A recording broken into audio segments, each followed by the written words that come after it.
¿no? Se requiere que sea más expeditivo. Por su parte, también el registro de deudores alimentarios morosos necesita convertirse en una herramienta efectiva para lograr el pago de los alimentos a los beneficiarios. Asimismo, existen vacíos en el marco jurídico que no permiten una provisión eficiente de los servicios. Por ejemplo, en el caso de la regulación de las beneficencias públicas, las beneficencias tienen como finalidad ofrecer servicios a la población más vulnerable. Sin embargo, hasta la fecha no se cuenta con una ley que las regule. Asimismo, el Sistema Nacional de Focalización, el sistema de defensorías municipales de las niñas, niños y adolescentes. Sabemos que con la nueva ley de protección hacia los niños, niñas y adolescentes en situación de riesgo y de protección familiar, las defensorías municipales son parte de este sistema, porque son las encargadas de dictar, en primer lugar, las medidas de protección inmediata ante la situación de riesgo del niño y el niño. Por tanto, deben ser fortalecidas para que puedan realizar de manera efectiva estas funciones. Finalmente, en el caso de la defensa pública de personas en situación de vulnerabilidad, estos servicios necesitan ser revisados y actualizados de cara a un adecuado funcionamiento, en la medida que la demanda para todos estos casos ha superado la capacidad muchas veces de atender adecuadamente a esta población. Otro de los problemas que también se ha detectado son las limitaciones para el ejercicio de los derechos de las personas con discapacidad y otras poblaciones vulnerables. Existe un trato diferenciado e injustificado en el acceso a los beneficios establecidos en la Ley 29973, que es la Ley General de las Personas con Discapacidad, los cuales han sido otorgados solo a las personas con discapacidad con un grado mayor o igual al 33% de discapacidad. Asimismo, persisten las restricciones legales para el ejercicio pleno de su capacidad jurídica, existiendo al 2016 un total de 10.800 personas interdictas por discapacidad según la Defensoría del Pueblo, las cuales no pueden ejercer aún plenamente sus derechos. Finalmente, no existen mecanismos rápidos y efectivos para la actuación en casos de desaparición de la población en situación de riesgo y vulnerabilidad. En lo que va del año, la Policía Nacional del Perú ha registrado 2.418 denuncias por desaparición, siendo necesaria una respuesta más rápida por parte del Estado. Por ello, estamos solicitando que nos otorguen facultades en materia para la optimización de servicios a favor de las personas en situación de vulnerabilidad, tal como se desprende del numeral 5A del artículo 2 del proyecto de ley presentado. Esta solicitud tiene como finalidad garantizar los derechos fundamentales de las personas en situación de vulnerabilidad a través de los servicios que brinda el Estado, especialmente aquellos dirigidos a niñas, niños y adolescentes, personas adultas mayores y personas con discapacidad. Por su parte, el pedido de facultades legislativas para el fortalecimiento del marco jurídico para la prevención y protección de casos de violencia contra la mujer y el grupo familiar, solicitado en el numeral 5B del artículo 2 del proyecto de ley presentado, tiene como objetivo promover y proteger el derecho a la vida e integridad física y psicológica de las mujeres y las y los integrantes del grupo familiar que se ven afectados por cualquier forma de violencia producida en el ámbito público o privado, para la garantía del ejercicio pleno de sus derechos fundamentales y con el firme objetivo de reducir estas cifras que hemos visto. Finalmente, el pedido de facultades legislativas para la promoción de la inclusión de las personas con discapacidad y en atención a los casos de desaparición solicitados en el numeral 5C del artículo 2 del proyecto de ley presentado tiene como objetivo que las personas con discapacidad puedan vivir en forma independiente en la sociedad y en igualdad de condiciones, tal como lo establecen las obligaciones internacionales que el Estado peruano ha asumido a través de diferentes convenciones internacionales. Y así como una adecuada atención ante los casos de desaparición de personas en situación de riesgo y vulnerabilidad. ¿Cuáles son estas medidas propuestas y cuáles son los resultados esperados? En el caso de la optimización de los servicios a favor de personas en situación de vulnerabilidad, el Poder Ejecutivo considera necesario implementar las siguientes medidas.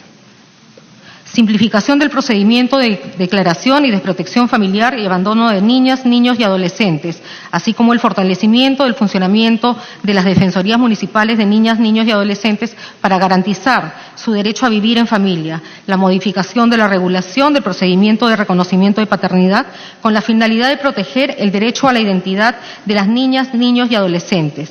Asimismo, legislar para perfeccionar el registro de deudores alimentarios morosos, así como el establecimiento de medidas preventivas para garantizar los derechos de las niñas, niños y adolescentes de recibir alimentos y cuidados por parte de sus progenitores. Por su parte, para lograr una mejor atención de niñas, niños y adolescentes, mujeres, personas adultas mayores, personas con discapacidad en general, a toda persona en situación de riesgo o abandono, consideramos necesario regular el funcionamiento y estructura de las sociedades de beneficencia pública para la mejora de los servicios que brinda y que tiene a su cargo en mejorar la calidad de vida de la población. Es importante que se regule la modernización de la defensa pública a favor de las diversas personas en situación de vulnerabilidad, mejorando y actualizando estos servicios que se brindan, dirigiéndolos a dicha población. Esto permitirá asegurar el pleno ejercicio del derecho de defensa a través de asesorías jurídicas, patrocinio legal gratuito en materia penal, laboral, de familia, defensa de las víctimas y servicios multidisciplinarios, focalizados en las personas en situación de vulnerabilidad. Por último, en lo que se refiere a esta materia, el Poder Ejecutivo considera necesario que se fortalezca el Sistema Nacional de Focalización para que los usuarios de los programas sociales o de otros servicios dirigidos a personas en situación de vulnerabilidad puedan obtener una adecuada asignación de los servicios del Estado. Por ello, entre otras medidas, se busca impulsar el intercambio de información con otras entidades, así como mejorar la supervisión del empadronamiento para evitar que los recursos se destinen a personas que no deben ser beneficiadas por estos programas sociales.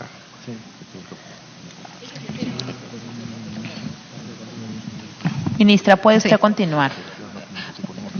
En relación al fortalecimiento del marco jurídico para la prevención y protección de la violencia contra la mujer e integrantes del grupo familiar, en especial de víctimas de acoso, acoso en espacios públicos, tentativa de feminicidio, feminicidio y violación sexual de niñas, niños y adolescentes, así como para la sanción efectiva ante la comisión de dichos delitos, el Poder Ejecutivo considera necesario implementar las siguientes medidas: modificar la aplicación de los beneficios procesales de confesión sincera y terminación anticipada para los casos de tentativa de feminicidio, feminicidio y violación sexual de menores de edad, con lo cual se garantizará el derecho de acceso a la justicia de las víctimas y de sus familiares, pues se impondrán penas que vayan de acuerdo a la gravedad de los hechos y el daño causado a las víctimas de violencia.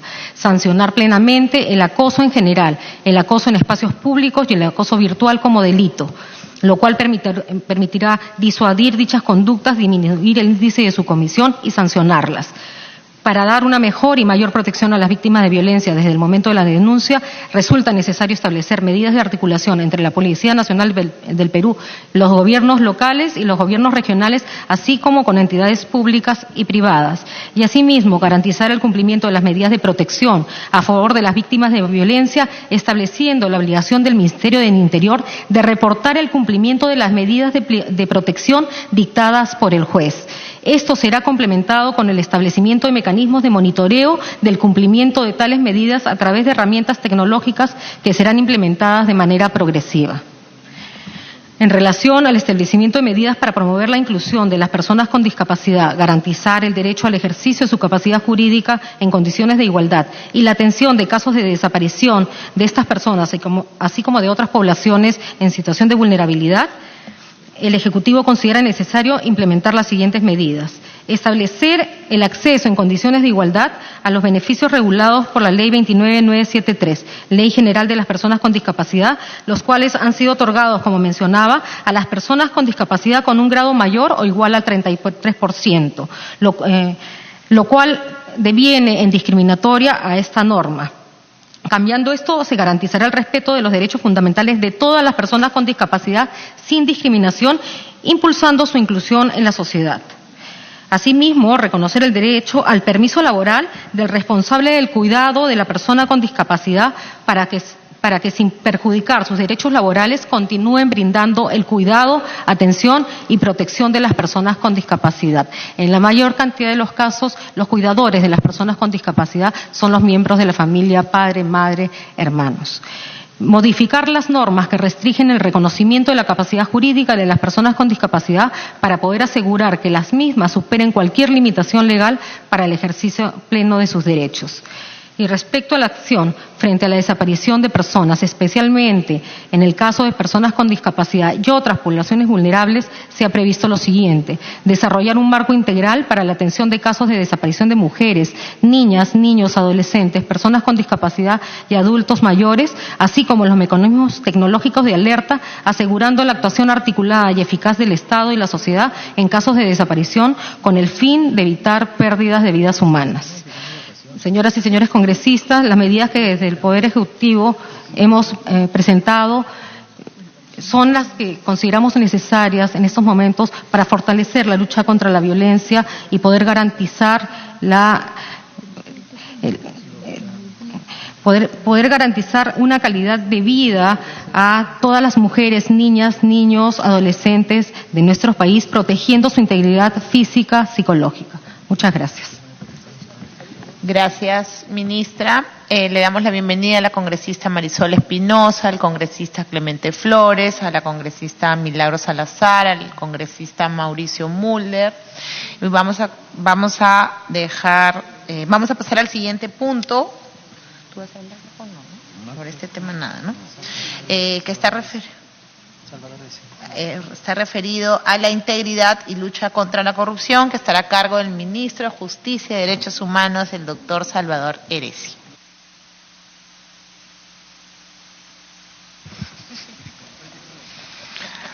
Muchas gracias, señora presidenta, señor premier, queridos colegas.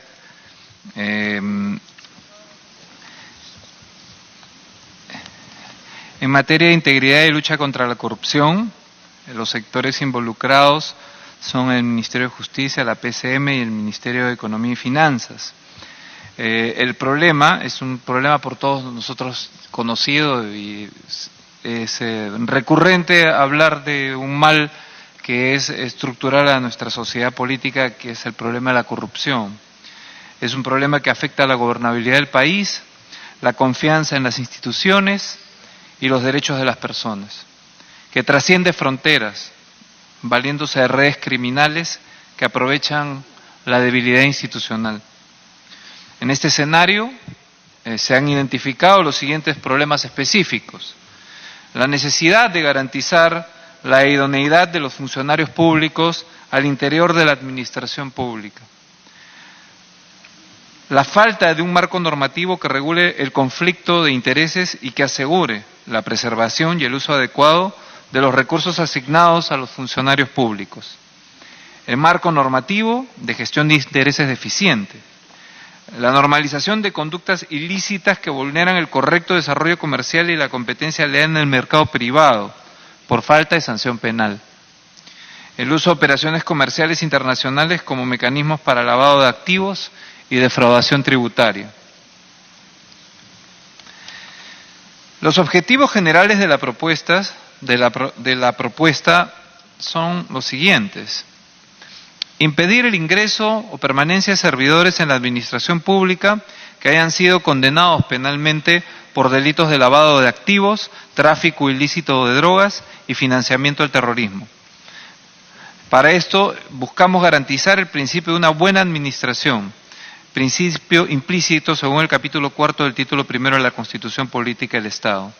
Elevar el nivel de la exigencia en el servicio público y contar con un potencial humano íntegro para el ejercicio de la función pública, es decir, la probidad e idoneidad en el ejercicio de la función pública.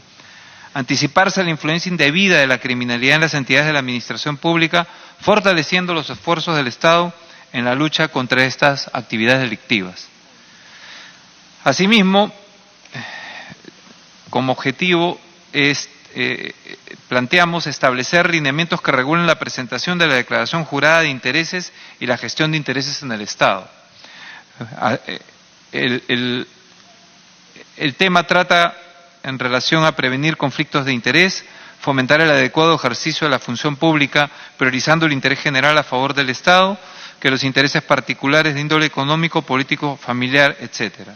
Brindar a la sociedad civil información valiosa para el adecuado ejercicio de la vigilancia y rendición de cuentas de los funcionarios y servidores públicos. Detectar e investigar delitos cometidos en agravio de la administración pública.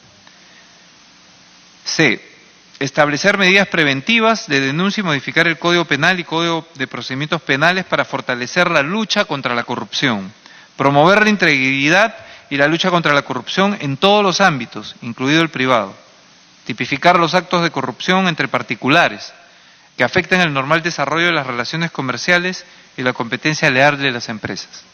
D.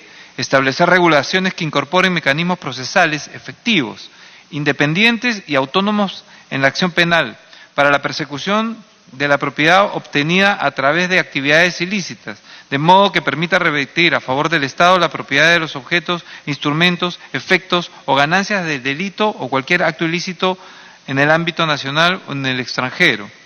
Establecer a través de la aplicación, el logro de este objetivo, un mecanismo autónomo e independiente de los procesos penales para la prevención y reacción contra la corrupción que permita limitar la capacidad y disposición de los bienes de origen o causa ilícita. Reafirmar la protección de la propiedad y el tráfico lícito de bienes por parte del Estado. Seguridad jurídica. Disponer medidas legislativas destinadas a combatir las actividades ilícitas en las operaciones de comercio exterior. Fortalecer la cultura de transparencia, al identificar la fuente de la cual provienen los recursos que financian las operaciones de adquisición o transacción de mercancías. Coadyuvar a la correcta determinación del valor aduanero y de la deuda tributaria aduanera. Medidas específicas. Dentro del marco de del objetivo de integridad y lucha contra la corrupción, o del tema de integridad y lucha contra la corrupción, tenemos las siguientes submaterias. Impedir el ingreso o permanencia de servidores en la administración pública que hayan sido condenados penalmente por delitos de lavado de activos, tráfico ilícito de drogas y financiamiento al terrorismo. Las medidas que proponemos, la medida propuesta es establecer en el Código Penal la pena de inhabilitación principal de 5 a 20 años para ingreso o permanencia en la administración pública condenados penalmente por delitos de lavado de activos, tráfico ilícito de drogas y financiamiento del terrorismo. Modificar el Registro Nacional de Sanciones contra Servidores. Los resultados que se esperan es reforzar las sanciones penales frente a los delitos de lavado de activos, tráfico ilícito de drogas y financiamiento del terrorismo, así como mejorar la integridad de los funcionarios y servidores públicos. Establecer lineamientos que regulen la presentación de la declaración jurada de intereses y la gestión de intereses en el Estado. La medida propuesta es ordenar y mejorar y unificar registros preventivos en la gestión de intereses, modernizar el registro de visitas a funcionarios en todas las entidades públicas, mejorar las reglas de publicación y actualización permanente de las agendas oficiales de los funcionarios, obligación de presentar declaración jurada de intereses por funcionarios y servidores públicos con capacidad de decisión o manejo de recursos públicos. El resultado que esperamos es acción preventiva, transparentar las personas naturales y jurídicas, públicos o privadas, que realicen gestiones ante autoridades, funcionarios y servidores públicos. Acción preventiva, transparentar las personas naturales y jurídicas, públicos o privadas, que son recibidas por autoridades, funcionarios y servidores públicos. Acción preventiva, transparentar las personas naturales y jurídicas, públicos o privadas, que son recibidas por los agentes antes mencionados. Detectar también posibles conflictos de intereses. Establecer medidas preventivas de denuncias y modificar el Código Procesal Penal y el Código Penal para fortalecer la lucha contra la corrupción.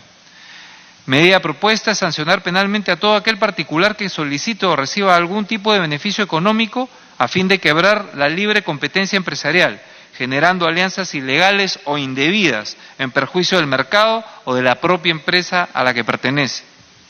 Asimismo, se sancionaría al que ofrece este beneficio por algún tipo de trato especial o diferenciado. En esa línea se sancionaría a aquellos particulares que se aprovechan de modo indebido del giro comercial de la persona jurídica para beneficio propio. Resultado que esperamos es que se brinde un instrumento jurídico al sector privado para denunciar penalmente actos de soborno o condicionamiento entre empleados, órganos o asesores que impidan la libre competencia entre las empresas.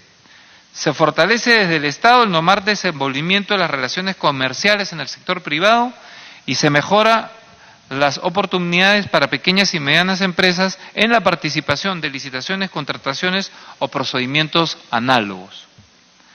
D. Establecer regulaciones que incorporen mecanismos procesales efectivo, independiente y autónomo de la acción penal para la persecución de la propiedad obtenida a través de actividades ilícitas, de modo que permita revertir a favor del Estado la propiedad de los objetos, instrumentos, efectos o ganancias del delito o cualquier acto ilícito en el ámbito nacional o en el extranjero.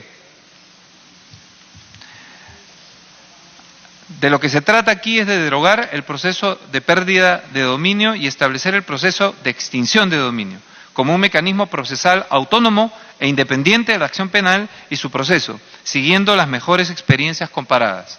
Generar un proceso célere, con etapas y funciones debidamente delimitadas para cada parte procesal,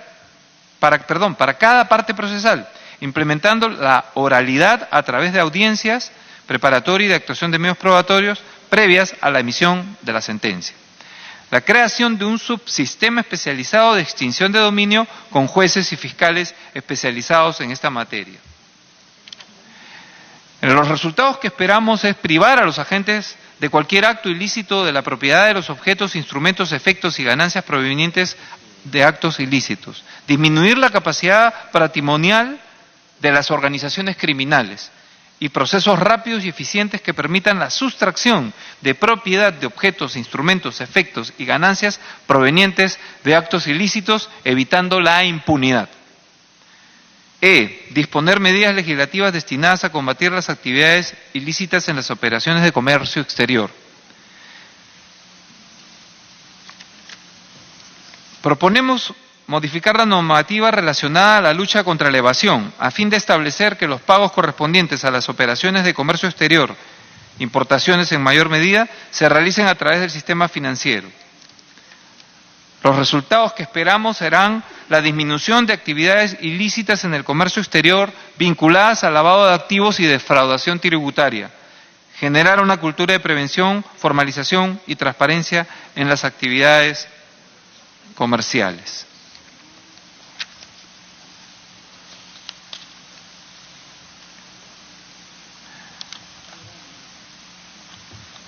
Eso sería en términos generales. Sí, eso sería en términos generales, de manera bastante sucinta, la propuesta para la solicitud de delegación de facultades en materia de integridad y lucha contra la corrupción. Muchas gracias, ministro Salvador Heresi. Vamos a continuar con el punto número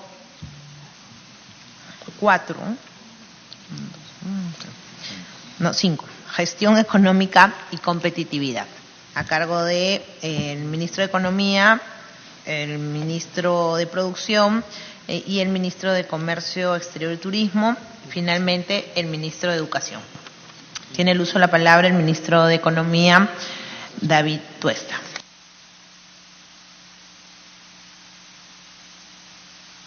Preguntas, dudas, todo lo presentado. Señora Presidenta, muchas gracias. Señores congresistas, respecto al tema de gestión económica y competitividad.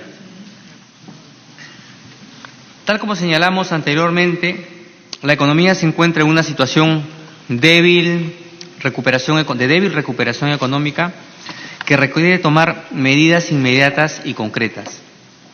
De hecho, la inversión pública lleva 4 años de contracción consecutiva y la privada que lleva 3 años de caída y el año pasado prácticamente no creció. Esto es algo que tenemos que cambiar radicalmente y ya, gracias a Dios, hay cifras que vienen indicando un cambio en la tendencia.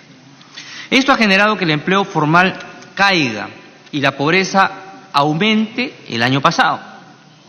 Por ello, la segunda parte de nuestro pedido de delegación de facultades se enfoca en generar motores de crecimiento inmediatos y que sean sostenibles en el mediano plazo, de tal forma que nos acerquemos incluso superemos el 5% el año 2021 y podamos reducir la pobreza a 18%.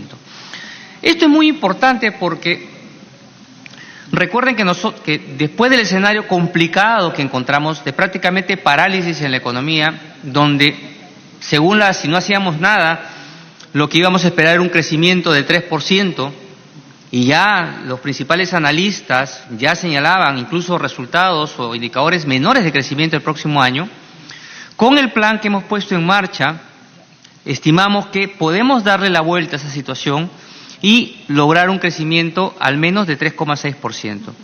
Y digo al menos en este año porque yo creo que al día de hoy ya existe un sesgo al alta en esta proyección de crecimiento que vamos a seguir día a día y vamos a ver en los próximos meses con las proyecciones que tenemos de crecimiento para los próximos 2 y las expectativas de crecimiento del empleo que la población ya empieza a manifestar.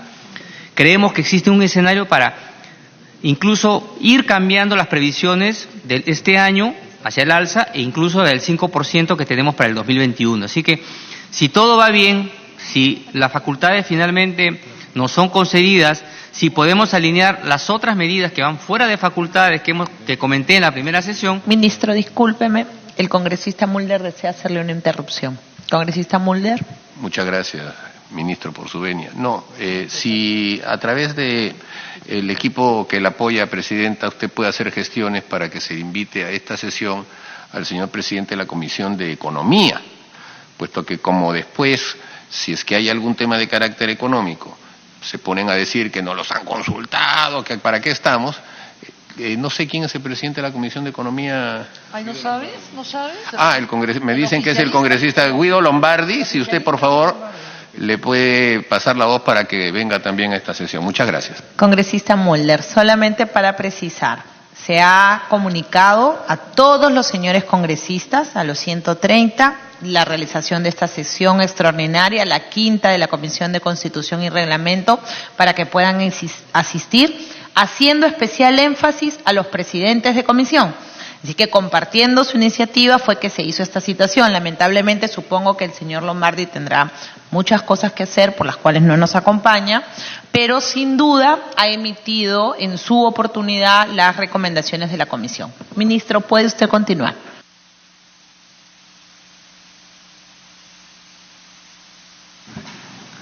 Muchas gracias, Presidenta. Remarcar lo último que estaba comentando de que esperamos lograr crecer incluso más del 5% en 2021 si todo realmente se logra articular con el apoyo del Congreso, con el apoyo de la población y podamos reducir la pobreza a 18%, ¿no? Revertir este cambio, ¿no? Esta alza que tuvo la pobreza en el año 2017 y que, como comenté en otro momento, se debió en gran medida por la parálisis prácticamente que se generó y sobre todo en la parálisis del sector construcción, que creemos que hemos logrado darle un cambio con medidas concretas que con la ayuda del Congreso hemos podido sacar adelante, como me refiero a quitar los obstáculos a la cadena de pagos en el sector construcción a partir de los limitantes que se presentaban en el sector financiero. Entonces, hablaba de estos motores que estábamos buscando para el crecimiento. Estos motores son, en primer lugar, el impulso al desarrollo de las MIPYME. Ahí tienen una diapositiva que de alguna manera resume los 3 puntos, estos motores que estamos buscando retomar, ¿no? Mencionaba el impulso al desarrollo de la mediana y pequeña y mediana empresa. 2, una mayor facilitación del comercio exterior. Y 3, el despliegue de la inversión pública y racionalización del gasto corriente a través de una mejor focalización de subsidios. En general, todo esto está enfocado a brindarle mayor productividad a la economía dentro del espacio y limitaciones, ¿no? y rigideces estructurales que tiene nuestro país. Pero creo que articulando estos 3 temas y enfocados en sectores claves, ¿no? Como ya se mencionó en la mañana, como el de agroexportación, que lo mencionaron varios de ustedes en esta mesa, como el de agricultura, como el forestal, articulando bien con estos 3 elementos, estamos seguros que podemos darle este empuje que la economía requiere.